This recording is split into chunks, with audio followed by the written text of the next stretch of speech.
रियाक्सनहरु पढिरहेको थियौं हो कि हैन 1 नम्बरमा थियो कम्बिनेसन रियाक्सन 1 नम्बरमा कम्बिनेसन रियाक्सन कम्बिनेसन रियाक्सन भनेको कस्तो रियाक्सन हो त जसमा चाहिँ दुईटा अथवा दुईटा भन्दा बढी सब्स्टेन्सेसहरु मिलेर लास्टमा एउटा मात्र सब्स्टेन्स बन्छ भने चाहिँ त्यसलाई हामी कम्बिनेसन रियाक्सन भनेर भन्छौं बुझ्यो फर एक्जाम्पल यदि सोडियमले अक्सिजनसँग रियाक्सन गर्ने हो भने सोडियम अक्साइड बनाउँछ सर हामीले त्यो पढेको हो र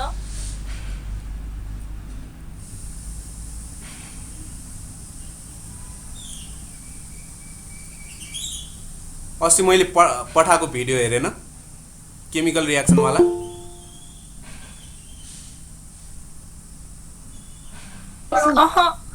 किन नहेर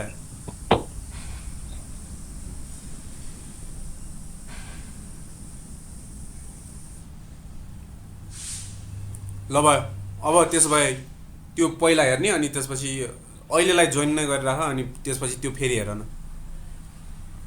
अर्को च्याप्टर सुरु गर्न ल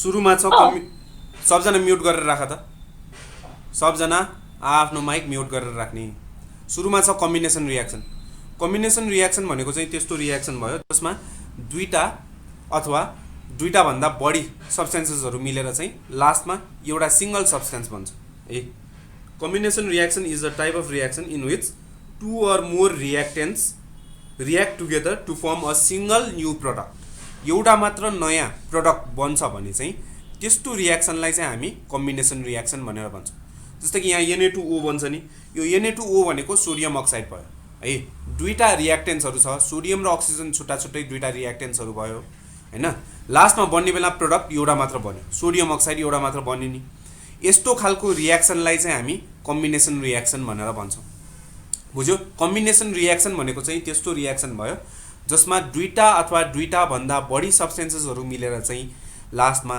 एउटा मात्र सब्स्टेन्स बन्छ भने चाहिँ त्यस्तो रियाक्सनलाई हामी कम्बिनेसन रियाक्सन भनेर भन्छौं यो एउटा कम्बिनेसन रियाक्सनको एक्जाम्पल भयो है 2 नम्बरमा थियो decomposition reaction DECOM POSITION decompose हुनु भनेको सुन्या छ होला डिकम्पोज हुनु भनेको सिम्पल सब्स्टेन्सेसहरु सिम्पल कम्पाउन्ड्सहरुमा चेन्ज हुनु हो बुझ्यो हामीले बायोलोजीमा डिकम्पोजर्सहरु पढ्छौं नि डिकम्पोजर्सहरुको काम के हो कुनै पनि अर्ग्यानिक कम्पाउन्डलाई चाहिँ टुक्र्याएर हैन कुनै पनि लिभिङ अर्गानिजम्सहरुको बडीलाई चाहिँ कुहियाउनु त्यो चाहिँ डिकम्पोजर्सहरुको काम हो अब यहाँ डिकम्पोजिसन भनेको चाहिँ के भन्दाखेरि सिम्पल सब्स्टेन्सेसहरुमा टुक्रिनु डिकम्पोजिसन रियाक्सन भनेको चाहिँ कस्तो त भन्दाखेरि जब एउटा कम्पाउन्ड चाहिँ टुक्रिएर नयाँ अरु कम्पाउन्ड्सहरु बन्छ भने चाहिँ त्यस्तो खालको रियाक्सनलाई चाहिँ हामी डिकम्पोजिसन रियाक्सन भनेर भन्छौं बुझ्यो यदि एउटा सब्स्टेन्स टुक्रिएर थुप्रै नयाँ सब्स्टेन्सेसहरु बन्छ भने चाहिँ त्यस्तो खालको रियाक्सनलाई हामी डिकम्पोजिसन रियाक्सन भनेर भन्छौं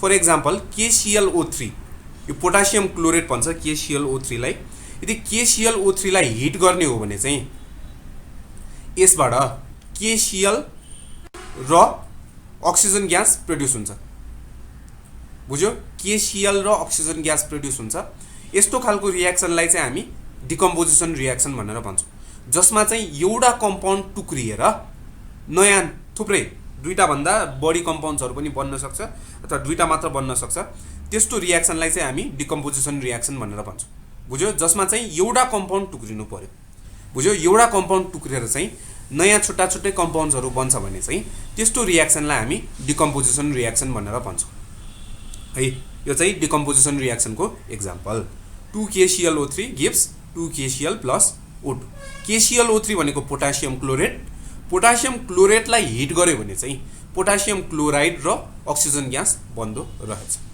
है अब 3 नम्बरमा छ डिस्प्लेसमेन्ट रियाक्सन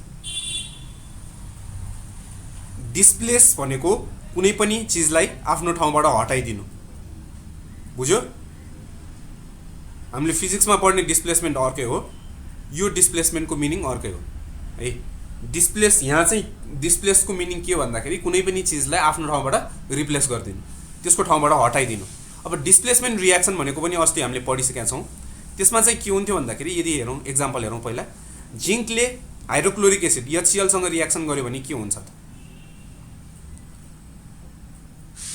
जिंकले हाइड्रोक्लोरिक एसिड सँग रियाक्सन गर्यो भने जिंक क्लोराइड र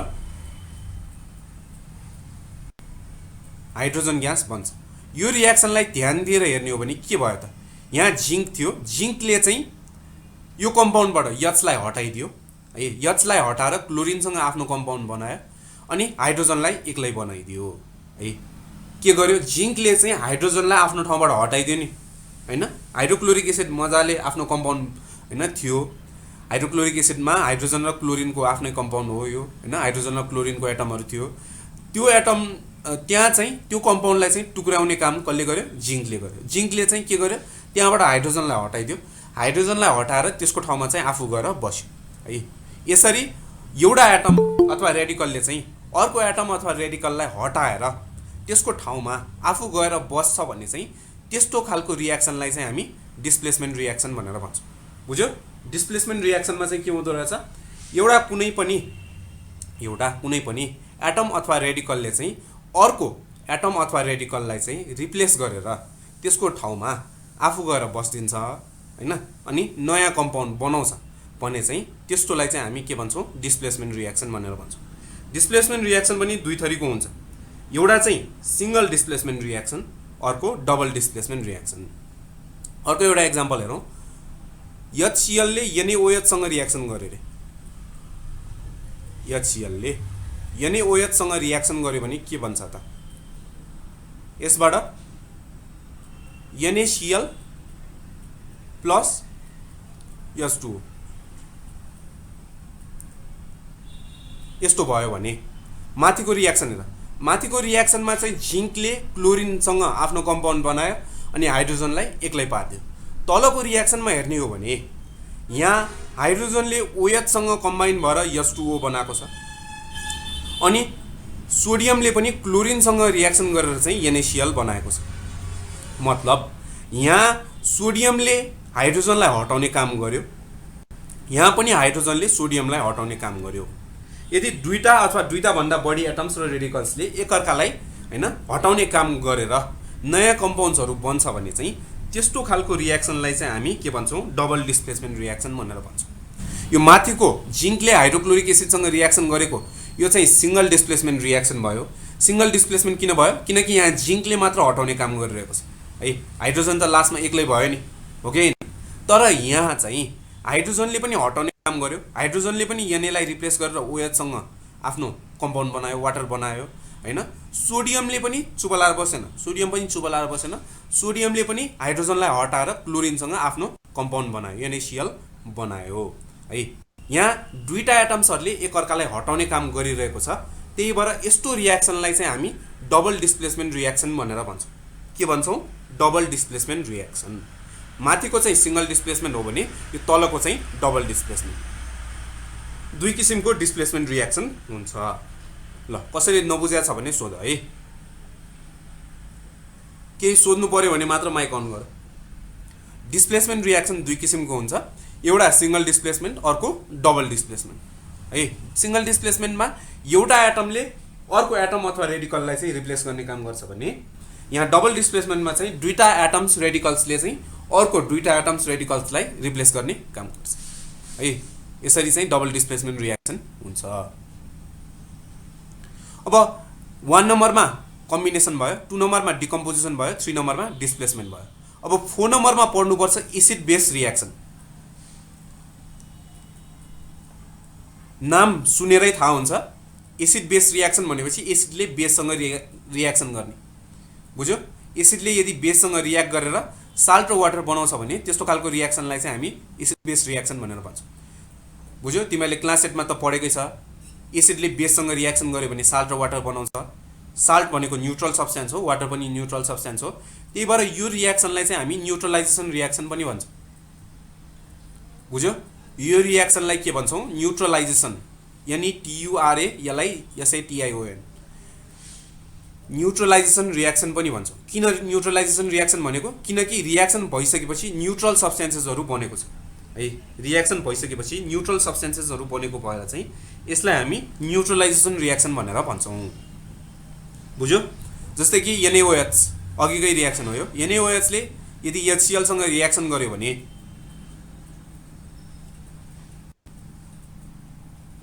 NaCl प्लस H2O, यो चाहिँ के भयो, एक किसिमको एसिड बेस रियाक्सन हो। यहाँ NaOH भनेको बेस हो भने HCl भनेको एसिड हो है। NaOH भनेको बेस हो भने HCl भनेको एसिड हो। अब यहाँ एसिडले बेससँग रियाक्सन गरेर के बनायो, साल्ट, NaCl साल्ट, H2O भनेको वाटर। यसरी साल्ट र वाटर बन्ने रियाक्सनलाई चाहिँ हामी एसिड बेस रियाक्सन भनेर भन्छौँ। बुझ्यो, जहाँ चाहिँ एसिडले बेससँग रियाक्सन गर्नु पर्यो। एसिडले बेससँग रियाक्सन गरेर चाहिँ यदि साल्ट र वाटर बनाउँछ भने त्यस्तो खालको रियाक्सनलाई चाहिँ हामी एसिड बेस रियाक्सन भनेर भन्छौँ है। कसले बुझेन सोध्ने है, कसले बुझेन सोध्ने। अर्को रियाक्सन हेरौँ, जस्तै कि CaOH2, यो भनेको क्याल्सियम हाइड्रोक्साइड भयो। क्याल्सियम हाइड्रोक्साइडले यदि HCl सँग रियाक्सन गर्यो, HCl सँग रियाक्सन गर्यो भने के बनाउँछ होला त, यसले CaCl2 प्लस H2O बनाउने हो है। CaCl2 प्लस H2O बनाउने हो। यहाँ पनि CaCl2 भनेको साल्ट हो भने H2O भनेको वाटर, HCl भनेको एसिड हो भने CaOH2 भनेको बेस। बेसले एसिडसँग रियाक्सन गरेर चाहिँ साल्ट र वाटर बनाउँछ भने त्यस्तो रियाक्सनलाई चाहिँ हामी के भन्छौँ, एसिड बेस रियाक्सन अथवा न्युट्रलाइजेसन रियाक्सन भनेर भन्छौँ। ल, कसले बुझेन सोध्ने है। यस्तो 4 थरीको केमिकल रियाक्सनहरू चाहिँ हामीले पढ्नुपर्ने भयो। पछि 11-12 मा पुगेपछि योभन्दा धेरै थरीको रियाक्सनहरू पनि पढ्नुपर्छ। अस्ति हामीले स्केलेटल केमिकल इक्वेसन त पढिसकेका छौँ है, याद छ कि छैन। स्केलेटल केमिकल इक्वेसन भनेको चाहिँ अनब्यालेन्स केमिकल इक्वेसन हो है। अनब्यालेन्स केमिकल इक्वेसन भनेको कस्तो, जसमा चाहिँ रियाक्टेन्ट र प्रोडक्टको साइडमा चाहिँ नम्बर अफ एटम्स बराबर हुँदैन। यदि नम्बर अफ एटम्स बराबर छैन रियाक्टेन्ट र प्रोडक्टको साइडमा छ, दुवै साइडमा भने चाहिँ त्यस्तो खालको केमिकल इक्वेसनलाई चाहिँ हामी स्केलेटल केमिकल इक्वेसन अथवा अनब्यालेन्स केमिकल इक्वेसन भन्छौँ।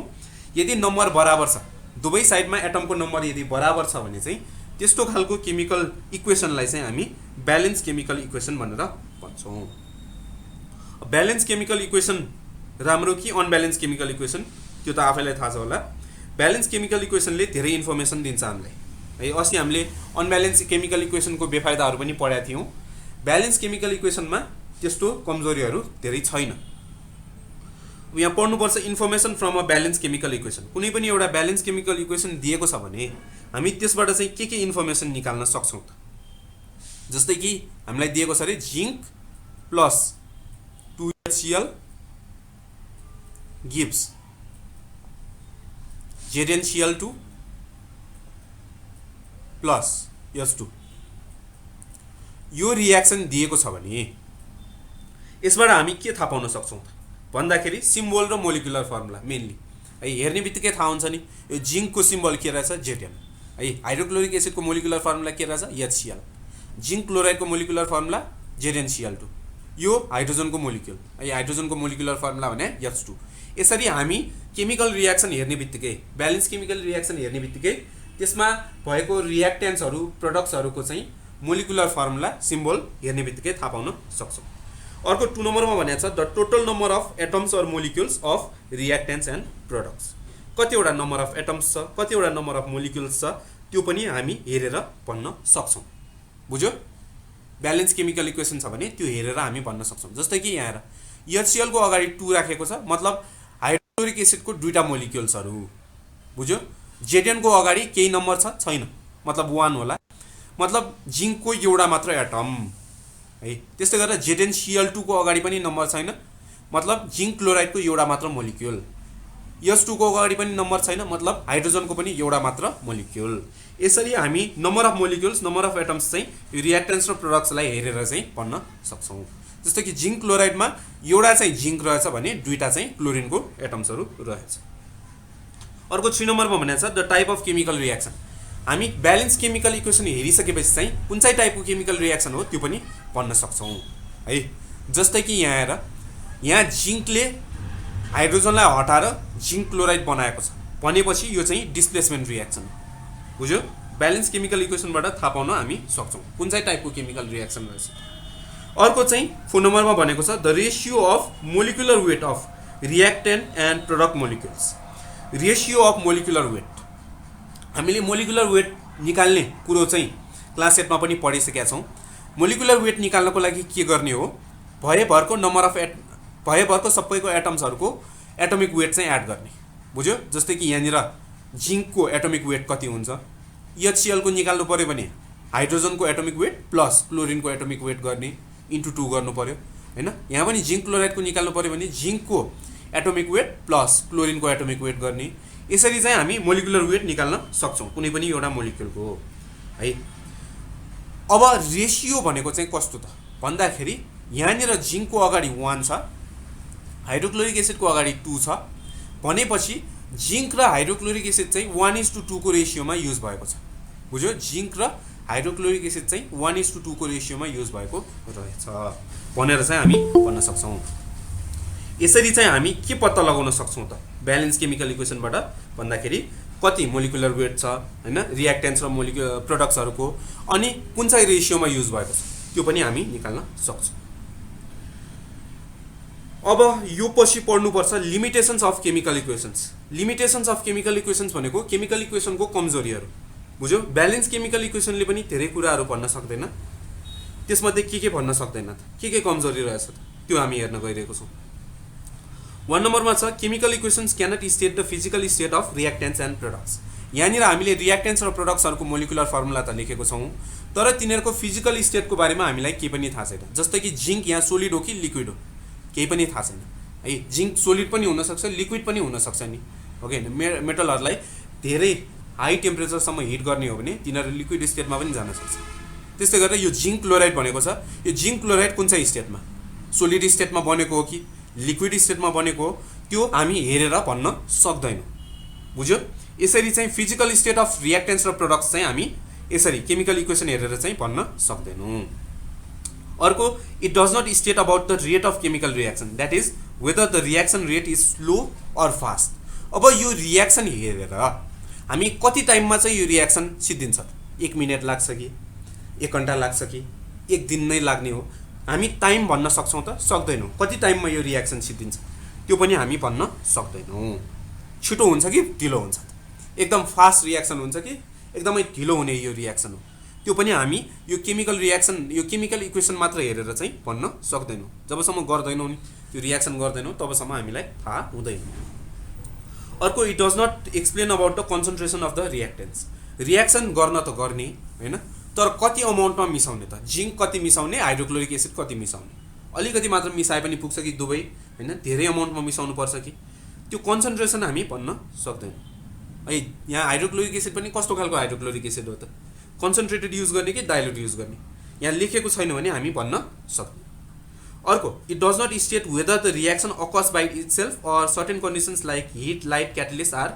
रिक्वायर्ड यहाँनिर हिट चाहिएको छ कि लाइट चाहिएको छ कि क्याटलिस्ट चाहिएको छ त्यो पनि हामी हेरेर भन्न सक्दैनौँ हिट चाहिएको छ भने यहाँनिर ट्रायङ्गल राख्नु पर्यो हैन लाइट चाहिएको छ भने लाइट भनेर लेख्नु पर्यो क्याटलिस्ट चाहिएको छ भने यहाँ क्याटलिस्टको नाम पनि लेख्नु पर्यो त्यस्तो नलेखेसम्म चाहिँ हामी केमिकल इक्वेसन मात्र हेरेर चाहिँ भन्न सक्छौँ है यो चाहिँ यसको कमजोरीहरू लिमिटेसन्सहरुमा ल अब यो पछि के पढ्नु पर्छ भन्दाखेरि इन्डोथर्मिक र एक्जोथर्मिक रिएक्सन्स इन्डोथर्मिक रिएक्सन र एक्जोथर्मिक रिएक्सन अब पढ्नु पर्छ त्यो भनेको कस्तो हो अब पढ्न गइरहेको छौं इन्डोथर्मिक एक्जोथर्मिक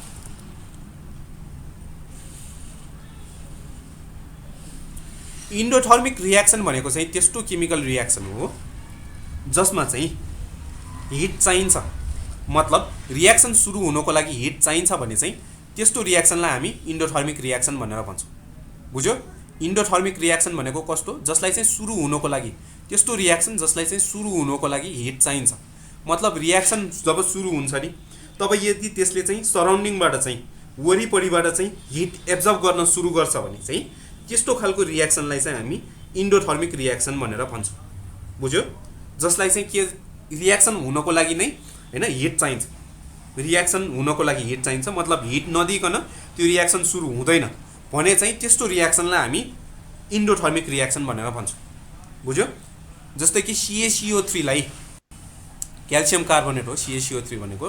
यसलाई हिट गर्ने हो भने चाहिँ हिटको सिम्बल यहाँ ट्रायंगल लेखिन्छ, CaO प्लस CO2 बन्छ।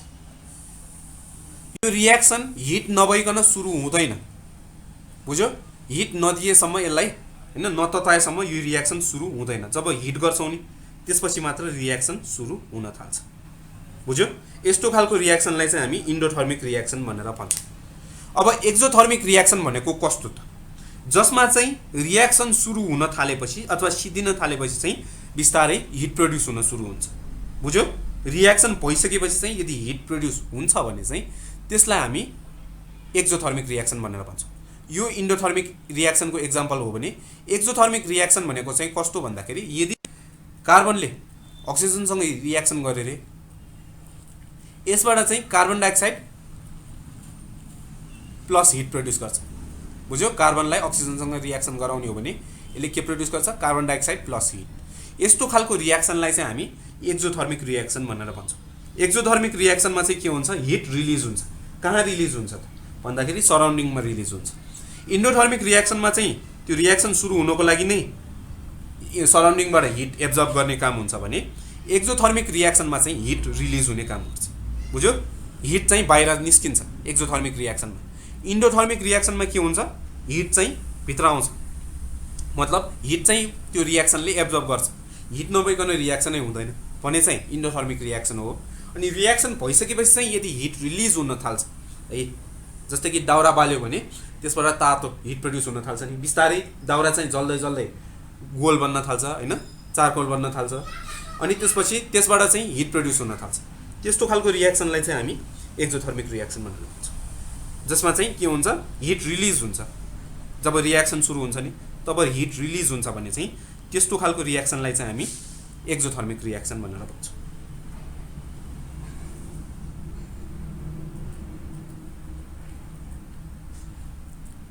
ल अब पढ्नुपर्ने लास्टमा पढ्नुपर्ने एउटा कुरो छ, त्यो भनेको क्याटालिस्ट, CATALYST।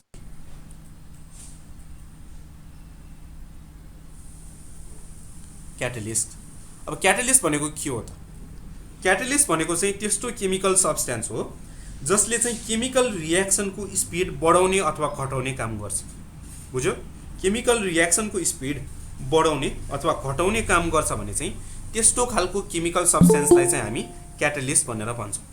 क्याटालिस्ट आफैले केमिकल रियाक्सनमा भाग चाहिँ लिँदैन फेरि, बुझ्यो? केमिकल रियाक्सनमा भाग लिँदैन, मात्र केमिकल रियाक्सनको स्पिड बढाउने अथवा घटाउने काम गर्छ है।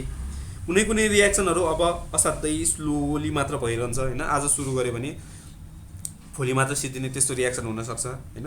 त्यही भएर त्यस्तो रियाक्सनलाई एकदमै फास्ट सिद्ध्याउनको लागि चाहिँ हामी कहिलेकाहीँ क्याटालिस्ट युज गर्छौँ। कहिलेकाहीँ कुनै रियाक्सन चाहिँ एकदमै छिटो सिद्धिन्छ क्या, बुझ्यो? तुरुन्तै सिद्धिन्छ। हामीलाई चाहिँ अब त्यो रियाक्सन कसरी भयो भनेर राम्रोसँग स्टडी गर्नुपर्ने हुन्छ, तर रियाक्सन हुनको लागि चाहिँ 1 सेकेन्ड पनि नलाग्ने हुन्छ, त्यति फास्ट कुनै कुनै रियाक्सनहरू हुनसक्छ। त्यही भएर त्यस्तो रियाक्सनलाई चाहिँ कुनै बेला चाहिँ स्लो गर्नुपर्ने हुन्छ। त्यही भएर रियाक्सनको स्पिड बढाउने अथवा घटाउने काम गर्ने त्यस्तो सब्स्टेन्सलाई चाहिँ हामी क्याटालिस्ट भनेर भन्छौँ। क्याटालिस्ट दुई टाइपको हुन्छ, एउटा चाहिँ पोजिटिभ क्याटालिस्ट हो भने अर्को नेगेटिभ क्याटालिस्ट, बुझ्यो? एउटा के हो? पोजिटिभ क्याटालिस्ट, अर्को नेगेटिभ क्याटालिस्ट। पोजिटिभ क्याटालिस्ट भनेको चाहिँ त्यस्तो क्याटालिस्ट हो जसले चाहिँ केमिकल रियाक्सनको स्पिड बढाउने काम गर्छ, बुझ्यो? केमिकल रियाक्सनको स्पिड यदि बढाइदिन्छ भने चाहिँ त्यस्तो क्याटालिस्टलाई हामी पोजिटिभ क्याटालिस्ट भन्छौँ भने नेगेटिभ क्याटालिस्ट भनेको चाहिँ त्यस्तो क्याटालिस्ट भयो जुन चाहिँ कस्तो हुन्छ भन्दाखेरि जसले स्पिड घटाइदिन्छ, बुझ्यो? रियाक्सनको स्पिड घटाउने काम गर्छ भने चाहिँ त्यस्तोलाई हामी नेगेटिभ क्याटालिस्ट भनेर भन्छौँ, बुझ्यो? पोजिटिभ क्याटालिस्टले के गर्छ? रियाक्सनको स्पिड बढाउँछ भने नेगेटिभ क्याटालिस्टले रियाक्सनको स्पिड घटाइदिन्छ। पोजिटिभ क्याटालिस्टको एक्जाम्पलहरू भनेको म्याङ्गनिज डाइअक्साइड MnO2, अनि त्यसपछि जिङ्क, आइरन, बुझ्यो? यिनीहरू चाहिँ पोजिटिभ क्याटालिस्टको एक्जाम्पल। अब नेगेटिभ क्याटालिस्टको एक्जाम्पल भनेको चाहिँ ग्लाइसेरोल, ग्लिसरिन भन्ने त सुनेको छ नि, त्यो हातखुट्टा फुट्दाखेरि लगाउने, त्यसलाई अब यहाँ ग्लाइसेरोल भनिन्छ, बुझ्यो? ग्लाइसेरोल, अनि त्यसपछि फोस्फोरिक एसिड, यो चाहिँ के को एक्जाम्पल? नेगेटिभ क्याटालिस्टको एक्जाम्पल। नेगेटिभ क्याटालिस्टले के गर्छ? स्पिड घटाइदिन्छ भने पोजिटिभ क्याटालिस्टले चाहिँ स्पिड बढाइदिन्छ, बुझ्यो? स्पिड बढाउने अथवा घटाउने काम गर्दो रहेछ। क्याटालिस्टको काम त्यही हो। तर क्याटालिस्टले केमिकल रियाक्सनमा भाग लिन्छ त लिँदैन, बुझ्यो? केमिकल रियाक्सनमा भाग पनि लिँदैन। अनि त्यसको मास र केमिकल कम्पोजिसन मतलब मोलिकुलर फर्मुलामा केही चेन्ज आउँदैन, बुझ्यो? मास पनि सुरुमा जति क्याटालिस्ट मिसाएको छौँ नि केमिकल रियाक्सन सुरु हुन लाग्दाखेरि जति क्याटालिस्ट मिसाएको छौँ त्यति नै हुन्छ, मास पनि केही चेन्ज आएको हुँदैन भने त्यसको केमिकल कम्पोजिसनमा पनि केही पनि चेन्ज आएको हुँदैन। अनि त्यसपछि क्याटालिस्ट चाहिँ थोरै अमाउन्टमा मिसाए पनि पुग्छ, धेरै अमाउन्टमा क्याटालिस्ट मिसाउनु पर्छ भन्ने पनि छैन, थोरै मात्र क्याटालिस्ट मिसाए पुग्छ। अनि क्याटालिस्टहरू स्पेसिफिक इन नेचर हुन्छ, मतलब कुनै पनि एउटा रियाक्सनको लागि चाहिँ एउटा स्पेसिफिक क्याटालिस्ट युज गर्नुपर्ने हुन्छ, जस्तो पाए त्यस्तै क्याटालिस्ट युज गर्न पाइँदैन, बुझ्यो? जस्तै कि तिमीहरूले अब हाइड्रोजन च्याप्टरमा पढ्नुपर्छ ह्याबर्स प्रोसेस भन्ने। ह्याबर्स प्रोसेसमा चाहिँ हामी आइरन क्याटालिस्ट युज गर्छौँ, बुझ्यो? त्यो ह्याबर्स प्रोसेस भन्ने रियाक्सन चाहिँ अमोनिया ग्यास बनाउने रियाक्सन हो। जस्तो कि नाइट्रोजन र हाइड्रोजनलाई सँगै राखेर हिट गरेर चाहिँ यसबाट अमोनिया ग्यास बनाउने मतलब NH3 बनाउने हो। यो प्रोसेसलाई हामी ह्याबर्स प्रोसेस भनेर भन्छौँ। ह्याबर्स प्रोसेसमा चाहिँ हामी आइरन क्याटालिस्ट युज गर्छौँ, बुझ्यो? आइरनलाई चाहिँ क्याटालिस्ट बनाएर युज गर्छौँ। मतलब यसमा चाहिँ अब आइरन बाहेक अरू क्याटालिस्ट युज गर्न हामी सक्दैनौँ। यो रियाक्सनको लागि चाहिँ आइरन बाहेक अरू क्याटालिस्ट युज गर्न सकिँदैन, बुझ्यो? यस्तो यो चाहिँ क्याटालिस्टको प्रपर्टिजहरू भयो। कसले बुझेन सोध्नु।